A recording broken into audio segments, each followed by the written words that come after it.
पुण्यातील तळेगावपासून जवळपासच असलेलं बेडसे गाव आणि ह्या बेडसे गावापासून जवळच्याच मारकूट नावाच्या डोंगरावरती असलेली ही मारकूट लेणी किंवा बेडसे लेणी. बेडसे लेणी म्हणजे हीनयान पंथी बौद्ध लेण्यांचं एक उत्कृष्ट उदाहरण आहे.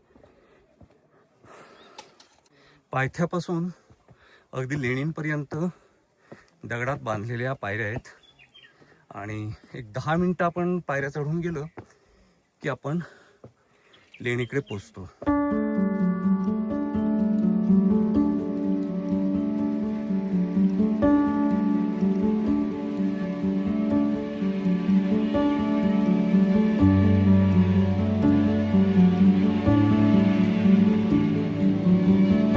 बेडसे हा लहानसा लेणी समूह आहे आणि ह्या लेणी समूहातल्या आपण जर डावीकडून लेणी पाहायला सुरुवात केली तर ह्या पहिल्या लेणीमध्ये इथे हा स्तूप दिसतोय. ही भिक्खूंची राहण्याची जागा नाही आहे, तर हा छोटासा चैत्यगृह आहे. इथे फक्त स्तूप आहे. ह्यानंतर ह्याच्या बाजूला एक पाण्याचं टाकं लागतंय, पाणपोढी.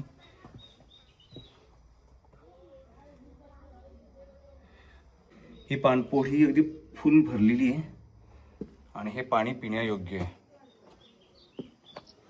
ह्याच्याच बाजूला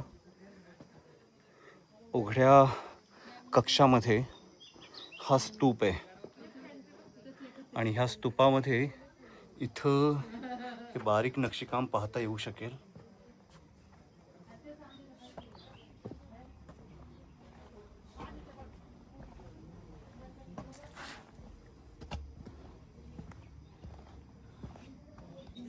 स्तूपाच्या पुढच्या कक्षामध्ये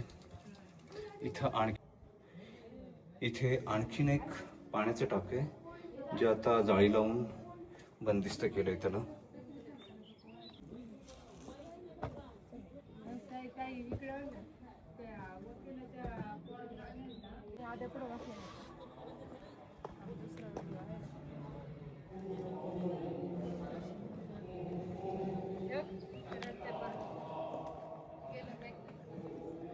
इथं पण एक पाण्याचं टाकं आहे, पाणपोढी आहे आणि ही पण काठोकाठ भरलेली आहे. ह्या बाजूला हे थोडंसं अर्धवट काम दिसतंय आणि इथं पण भिक्खूंची बसण्याची जागा दिसते, परंतु ही लेणी पण अपूर्ण स्वरूपात आहे. ह्याच्या पुढच्या भागामध्ये इथे एक पाणपोढी आहे, ही पण अगदीच काठोकाठ भरलेली आहे. आणि हा कातळ इथून असं चढून वरती गेलं की इथे ही एक भिक्खू कक्ष आहे आणि ह्या भिक्खू कक्षामध्ये हा पण लहानसा भिक्खू कक्ष आहे.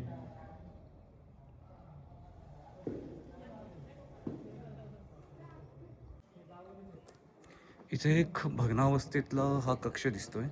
इथं भिक्खूंची झोपण्याची जागा आहे, पण इकडची भिंत तुटलेली आहे आणि इथं ही एक पाण्याचं टाकं आणि त्याच्याच बाजूला एक भिक्खू कक्ष, पण इकडची भिंत तुटली आहे. आणि हे मोठं विहार आहे इथे आणि इथे भिक्खूंच्या म्हणजे राहण्यासाठी अनेक कक्ष दिसत आहेत इथे.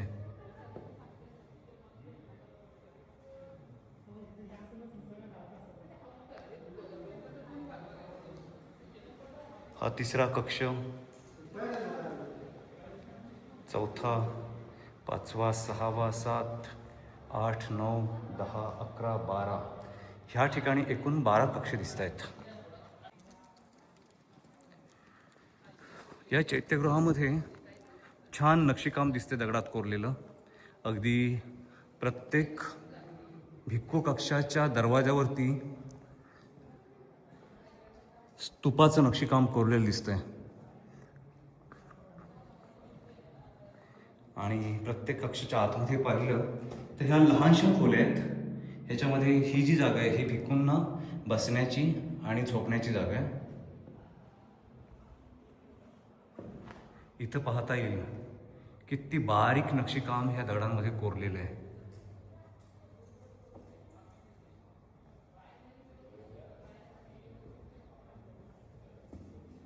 या ठिकाणी झोपण्यासाठी 2 बेड आहेत.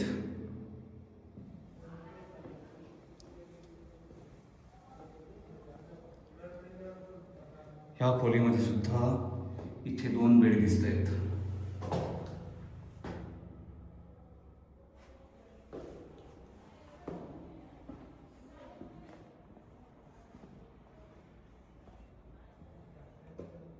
इथेही 2 बेड आहेत. ह्या भिक्खू कक्षाच्या बाहेर एक शिल्प दिसतंय.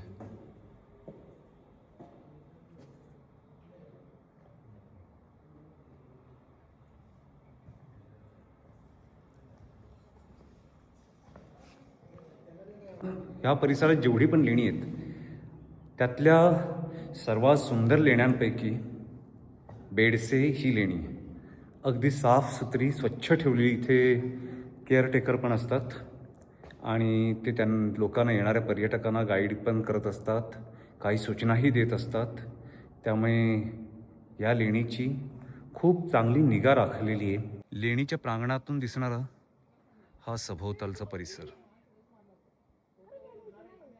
लेणीच्या उजवीकडील भागामध्ये अगदी शेवटच्या कोपऱ्यात इथे हा एक भिक्खू कक्ष आहे.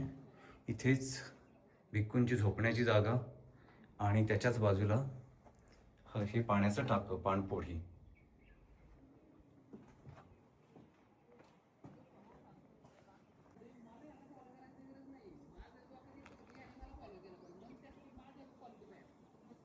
ही या लेणीमधील सर्वात मोठं आणि महत्त्वाचं चैत्यविहार. इथं जाण्यासाठी आपल्या चपला वगैरे इथेच काढून ठेवण्याची सूचना पण इथेच दिलेली, बोर्ड लावलेला आहे इथे.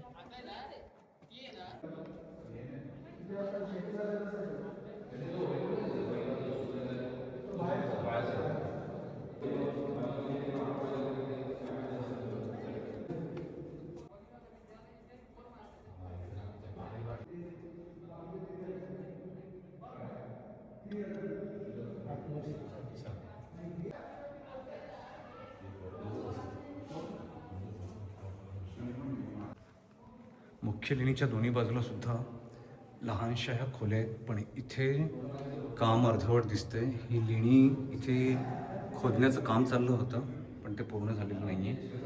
आणि त्याच्याच बाजूला इथे असा एक भिक्खू कक्ष दिसतोय.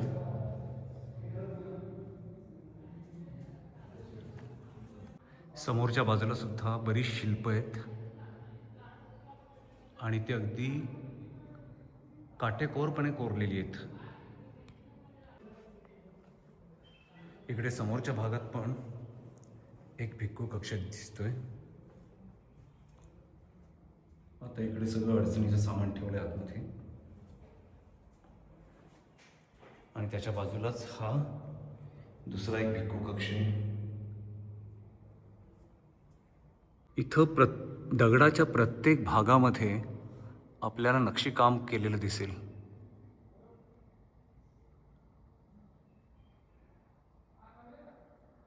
आतील मुख्य स्तूपाकडे जाण्यापूर्वी इकडे डावीकडचा जो दरवाजा आहे या दरवाजातून आत गेलं की इथे ह्या अशा भिक्खूंच्या खोल्या आहेत. ही खोली पण अर्धवट स्वरूपातली दिसते कारण अगदी छोटी आहे.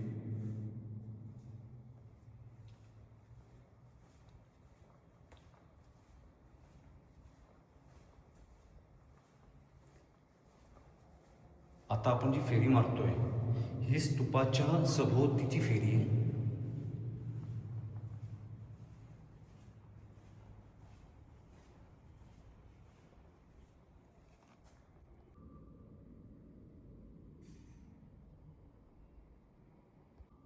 या विहाराचं मुख्य वैशिष्ट्य असं आहे, ह्याची लांबी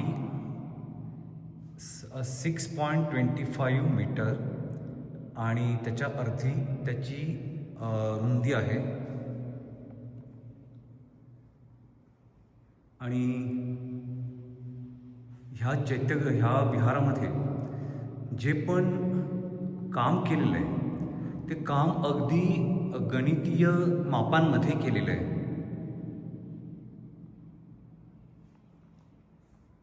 आणि रुंदीच्या 1/4 हे जे खांब दिसत आहेत, ह्या खांबांपासून बाजूच्या भिंतीचं जे अंतर आहे हे ह्याची रुंदी जी आहे त्या रुंदीच्या 1/4 मापाचं आहे. असं प्रत्येक ठिकाणी अगदी जे कोरीव काम केलं आहे ते अगदी मापामध्ये केलेलं आहे. आणि ह्या स्तूपाच्या वरती ह्या हार्मिकाच्या वरती त्यावेळेला लाकडी हार्मिका असायच्या. आत्ता पण तिथे वरती जी हार्मिका दिसते ही बहुधा लाकडीच आहे.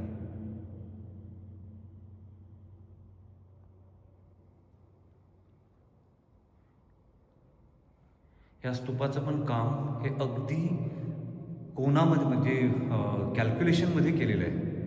इथे कुठेही मापांमध्ये पुढे मागे काही होणार नाही, एवढं कट टू कट मापामध्ये.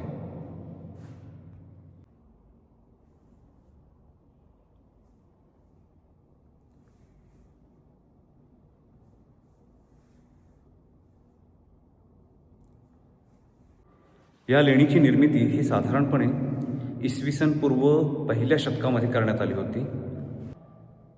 बुद्धं शरणं गच्छामि, धम्मं शरणं गच्छामि, संघं शरणं गच्छामि.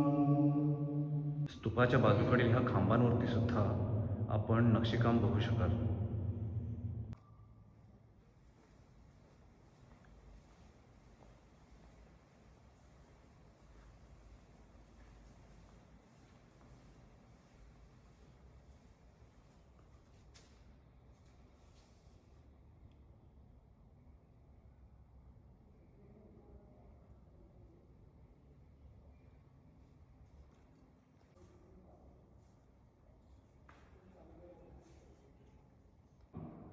लेण्यांच्या बाहेर आपल्याला अशी ही गवाक्षांची एक विशिष्ट अशी रचना दिसली होती. हे जे गवाक्ष असतात ते पिंपळाच्या पानाच्या आकाराचे असतात आणि याच्यामध्ये अशा प्रकारे म्हणजे या मगधची जे साम्राज्य होते त्या साम्राज्यामध्ये जी संपन्न शहरं होती त्या शहरामध्ये इमारत कशी असेल त्या प्रकारची रचना काढली जाते. ह्या 3-4 माळ्याच्या इमारती आहेत संपन्न आणि त्यांची सुंदरता कशी असेल ते या ठिकाणी त्याचा एक प्रभाव इथे आपल्या नक्षीवरती आढळतो. ह्या शिल्पामध्ये त्या काळातले जे व्यापारी लोक आहेत जे बुद्ध धम्मासाठी दान करत असतात किंवा त्याचं अनुसरण करत असतात त्यांना एक प्रतिकात्मक म्हणून तिकडे आता दर्शवले आहे की ते या धर्माचा खूप वरच्या भागावरती त्यांचं स्थान आहे. जे मुख्य चैत्यगृह असतात त्याच्या बाहेर अशा आपल्याला काही खोल्या असतात ज्या काही जे माननीय बुद्धात जे भिक्खू संघाचे लोक असतात, आचार्य असतात, त्यांचं निवास इथे असतो. त्याला गंधकुटी असं सारं म्हटलं जातं. तर इथे मला वैशिष्ट्य असे की ह्या चैत्यगृहामध्ये 4 गंधकुटी आहेत. नॉर्मली आपल्याला एकच आपल्याला इथे एक समोर दिसते, ह्या बाजूला एक आहे आणि ह्या इकडच्या बाजूला ह्या 2 आहेत. साधारणतः बाकीच्या ठिकाणी फक्त एकच गंधकुटी असते. ह्या चैत्यगृहामध्ये साधारण 24 स्तंभ आहेत. ह्या बरेचसे जे चैत्यगृह आपण त्यात पाहतो की गोलाकार स्तंभ असतात, पण याचा गोलाकार स्तंभ असतात आणि खाली त्याला कुंभ असतो आणि वरती हर्मिका असतात. हर्मिकेच्या खाली आमलात असतो. पण इथे जे स्तंभ आहेत हे पूर्णपणे वन फाटल्यानंतर एकाच नक्षीकामाचे आहेत आणि ते चक्क अष्टकोनी असे स्तंभ आहेत. आणि इथून जर आपण काउंट केला तर बरोबर असे 10 एका आहेत, मागे 4 आणि ह्या आहेत पुन्हा 10 असे 24 स्तंभ इथे आपल्याला दाखवले आहेत. बेडसे इथे आढळणारा हा जो चैत्यगृह आहे हा अगदी म्हणजे परिपूर्ण असा एक चैत्यगृह इथे स्तूप इथे पाहायला मिळतो. जसं आपल्याला बाकीच्या जे केनिया किंवा सिल्वर व्हॅली जे स्तूप आहेत त्याप्रमाणेच हा स्तूप आहे. याची वेदिका 2 ठिकाणी जी वेदिका आहे याला, एक पहिल्याला एक वेदिका आहे आणि जो मधला एक जो भाग आहे तिथे एक त्याला वेदिका आहे आणि परत जे आकाश खंड त्याला म्हणतो तिथे पण एक वेदिका आहे. याचं वैशिष्ट्य असं की 3 ठिकाणी याला वेदिका आहे. शिवाय अशी जी 3 जो पहिला दुसरा मंडभाग, आकाशभाग, त्याच्यावरती हर्मिका आहे. उजव्या बाजूचे जे स्तंभ आहेत त्यातल्या पहिल्या 4 स्तंभावरती आपल्याला दंबातली जी काही चिन्ह आहेत ती आपल्याला कोणती दिसतात. तर हे जे चिन्ह आहे तर याला एक हर्मिकेचा आधार आहे, पाया आहे, त्याच्यावरती दंबाचे चक्र कोरलेलं आहे. या दुसऱ्या स्तंभावरती जे वरचं चिन्ह आहे ते पंचशीलाचं चिन्ह आहे आणि ह्या बाजूला एक आणि या बाजूला एक त्रिरत्न तिकडे दाखवलेले आहे. इथे सुद्धा 2 त्रिरत्न आपल्याला वरती दिसतात आणि तिथे एक त्रिरत्न पहिल्या वरच्या आपल्याला दिसून येतो. मगाशी मी सांगितल्याप्रमाणे हा जो विहार आहे हा विहार अगदी मोजून मापून बनवलेला विहार आहे. म्हणजे अगदी कुठेही मापांमध्ये मागे पुढे अजिबात काही झालेलं नाही. कारण ह्या विहाराची लांबी ही 6.25 मीटर अशी लांबी आहे आणि त्याची रुंदी बरोबर त्याच्या अर्धी म्हणजे 3.12 मीटर ही त्याची रुंदी आहे. याची उंची ही सुद्धा 3.12 मीटर म्हणजे लांबीच्या अर्धी इंची उंची आहे आणि त्याचं 1/4 म्हणजे ह्या खांबांपासून ते भिंतीकडचा भाग हे त्याच्या 1/4 एवढं अंतर आहे. म्हणजे प्रत्येक ठिकाणी अगदी मापात सगळं कोरीव काम जे केलं आहे ते अगदी मापात केलेलं आहे. अशी ही सुंदरशी लेणी बेडसे गावात म्हणजे आपल्या तळेगावपासून जवळच्याच अंतरात आहे. आणि ही लेणी इकडे येण्यासाठी साधारणपणे जिथे आपण गाडी खाली पायथ्याशी गाडी लावतो तिथून एक 10-15 मिनटं आपण चांगला बांधलेल्या पायऱ्यांचा मार्ग आहे तर त्या पायरी मार्गाने आपण फक्त 15 मिनटात आपण लेणीजवळ येतो. त्यामुळे ह्या विहारामध्ये जाण्यासाठी इथे एक बाजूला हा जो दरवाजा दिसतोय त्याचं रिझन हे होतं की समजा इथे भिक्खू हे करत असतील, बुद्धवंदना करत असतील तर त्यांना त्या मेडिटेशनमध्ये डिस्टर्ब होऊ नये म्हणून ज्यांना ह्या विहाराचं दर्शन, ह्या स्तूपाचं दर्शन घ्यायचं असेल त्यांच्यासाठी हा दरवाजा होता की ह्या दरवाजाने ते जातील आणि इकडून पूर्ण एक राऊंड प्रदक्षिणा करून मग ते त्या साईडने म्हणजे स्तूपाच्या मागील बाजूने जाऊन ह्या समोरच्या बाजूने त्यांची प्रदक्षिणा पूर्ण होईल आणि इथून त्या व्यक्तीने बाहेर जावं. ह्यासाठी हा बाजूच्या ह्या दरवाजाची ही व्यवस्था होती. लेडी समूहाच्या लेडी क्रमांक 1 मध्ये आपण आहोत. इथे एक छोटासा स्तूप फोडण्याचा प्रयत्न केला आहे पण त्याचं जे बोलतो आपण जे स्ट्रक्चर आहे त्या व्यवस्थित प्रमाणाप्रमाणे झालं नाही आहे. तर असा अंदाज आहे की एखादा नवशिक्या कारागिराने तो केलेला असेल. तो त्यांच्या अपेक्षेप्रमाणे झाल्यामुळे तो अर्धवट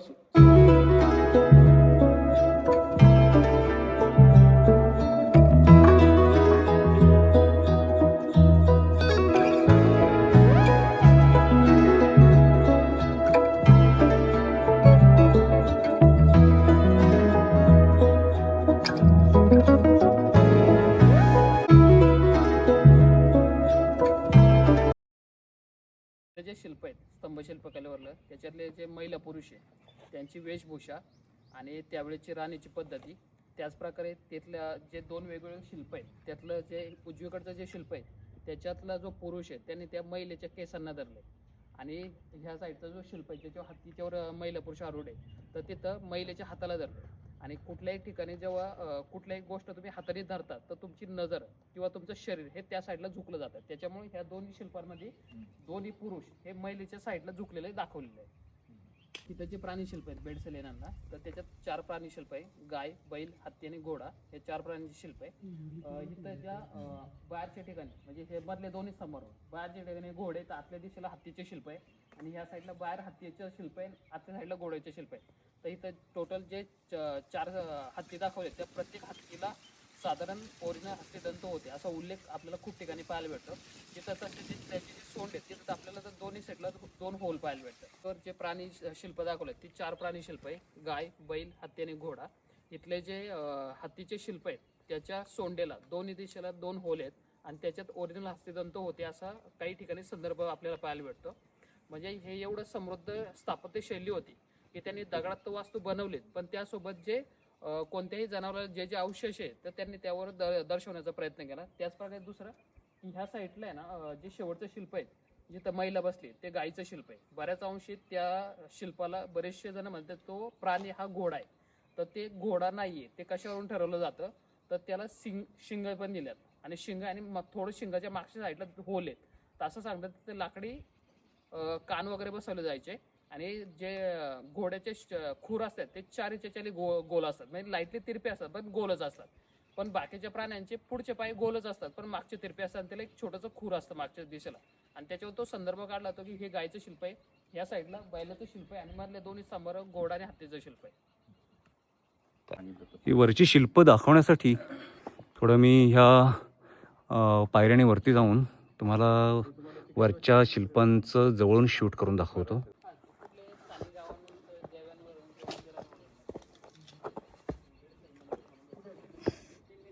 आपण मघाशी जी शिल्प लांबून बघत होतो ती शिल्प आता इथून अगदी जवळून पाहता येतील.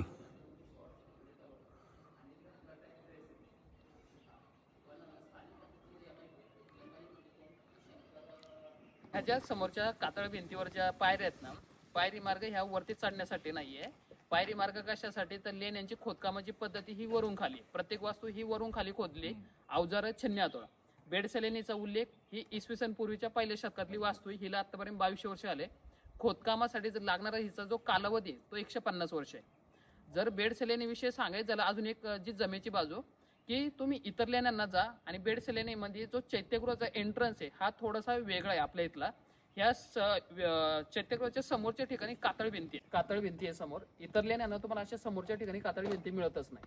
त्याच्यामुळं बाकीच्या लेण्यांना गेलं ना तर आपण काय बोलतो की अरे तिथं तर म्हणजे पायऱ्या नाहीये आणि बेडसेला पायऱ्या, तर पायऱ्या दिसल्या का आपण लई चढायचा प्रयत्न करतो, पण ते चुकीचं आहे.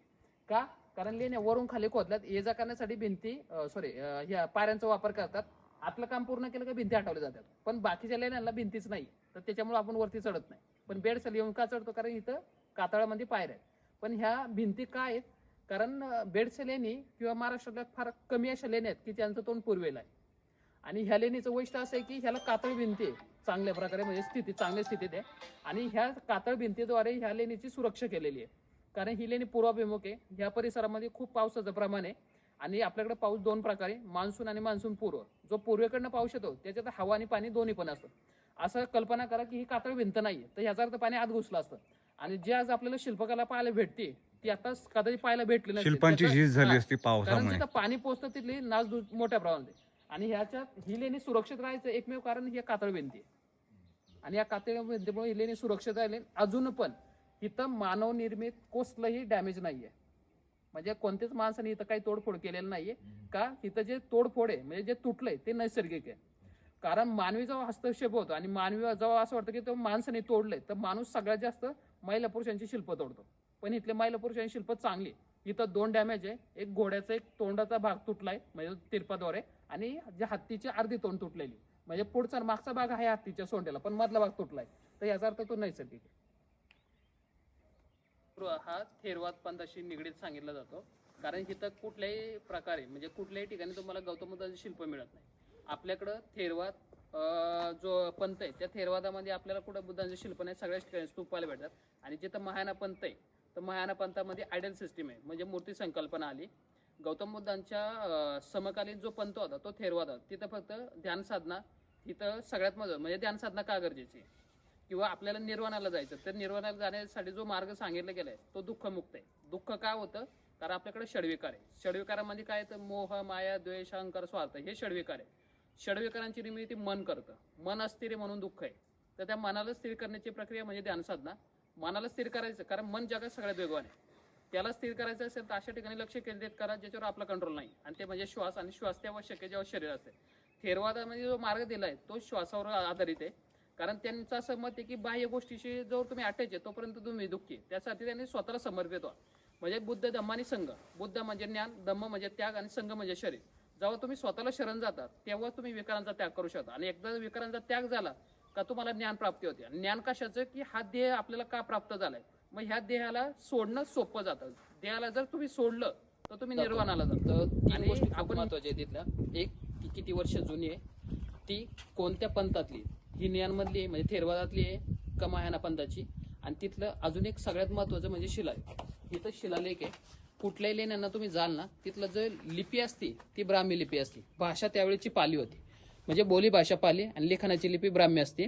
ह्या लेण्यांचं म्हणजे पाण्याच्या टाकीला पेयपोडे म्हणतात. म्हणजे पेयपोडे म्हणजे पिण्याचे पाणी जे असतं, हे टाकं 10 फूट खोल आहे. ह्याच्यात वर्षभर अजूनही पाणी असतं. ह्याच्यात जे पाणी आहे ते स्प्रिंग वॉटर आहे, म्हणजे जे डोंगरात पाझरतं तेच पाणी खाली जमा होतं. त्याच प्रकारे ह्या लेण्यांच्या टाक्यांच्या खोदकामासाठी ज्यांनी निधी उपलब्ध करून दिला त्यांचा उल्लेख शिलालेखात आहे. संदर्भ महाबोय बालिकाय महादेवी सामदानिकाय आपदेवनकाय भीतिकाय. म्हणजे काय, महाबोय राजांची मुलगी होती महादेवी सामदानिका, ती आपदेवन राजांची बायको होती. त्या महिलेने ह्या टाक्यांच्या खोदकामासाठी निधी दिलाय. जो काही टाक्यांचा खर्च आला इथं टोटल, इथं समोर 5 आणि पलीकडे 2 अशा 7 टाक्या आहेत. आणि कदाचित ह्या सगळ्या टाक्यांचा खोदकामाचा निधी ह्यांनी दिला. एक गाभार शिलालेख आहे. लेण्यांचं खोदकामासाठी ज्यांनी निधी दिला त्यांचा उल्लेख शिलालेखाचा आत्मल्य गाभार आहे. ते संदर्भ आहे नाशिकानं अनदस सेठीचं पूतन कसं. म्हणजे नाशिकचे व्यापारी आनंद सेठी यांचा मुलगा होता पुष्यनक, त्यांनी ह्या लेण्यांच्या खोदकामासाठी दान दिलंय. ही लेणी कोणत्या राजवटीतली म्हणजे कोणत्या राजवटीत बनवण्यात आली किंवा कोणत्या राजाने ह्याला प्रोटेक्ट केलं होतं, तर त्यानुसार ही लेणी सातवाहनांच्या काळातली. सातवाहनांचा संदर्भ का दिला जातो, एक तर कुठल्याही लेण्यांना शिलालेख भेटतो म्हणून संदर्भ दिला जातो. आणि दुसरं तिथली मूर्ती संकल्पना, तिथली जी मूर्ती असतात इथं महिला पुरुषांची मूर्ती आहे स्तंभांच्यावर, त्यांची वेशभूषा, दागिन्यांची पद्धत, यांचं पुरुष आहे त्याच्या डोक्यात फेटा आहे वेगळ्या प्रकारचा, तो फेटा कोणत्या राजा काळात वापरला जायचा हे मॅच करून मग ते संदर्भ काढले जातात. आणि तिसरा शिलालेख इथे आहे स्तूपाच्या मागं. बाह्य ठिकाणी जे स्तूप मिळतात ते कोणत्याही भिक्षूंच्या निर्वाणानंतर ते बनवले जातात आणि ते मेमोरियल असतात. आतला स्तूप हा गौतम बुद्धांना प्रेझेंट करून तो सादर करण्यात येतात. एक तर त्याच्यात धातू असू शकतात किंवा तो मोटिवेशनल असू शकतो. इथला जो स्तूप आहे बाहेरचा त्याचा संदर्भ आहे गोपुती नावाचे मारा पर्वतातील अरण्यक त्यांचा असमलित बाळान करून घेता स्मारक. गोपुती हे मारा पर्वतातील अरण्यात राहायचे. जेव्हा त्यांचं निर्वाण झालं त्यांच्या स्मरणार्थ हा बनवून घेतला आणि ज्यांनी बनवून घेतलाय त्यांचं नाव असमलित बळे. भाऊ तुमचं नाव कसं आहे? संतोष दहीभाते. ओके. ह्या भाऊनी आम्हाला ह्या लेणींबद्दल एकदम इत्यंभूत माहिती दिली आहे आणि त्याबद्दल या भाऊंचे आभार मानावे तेवढे थोडेच आहेत. थँक्यू सो मच भाऊ. धन्यवाद. जय भीम. जय भीम. चलो.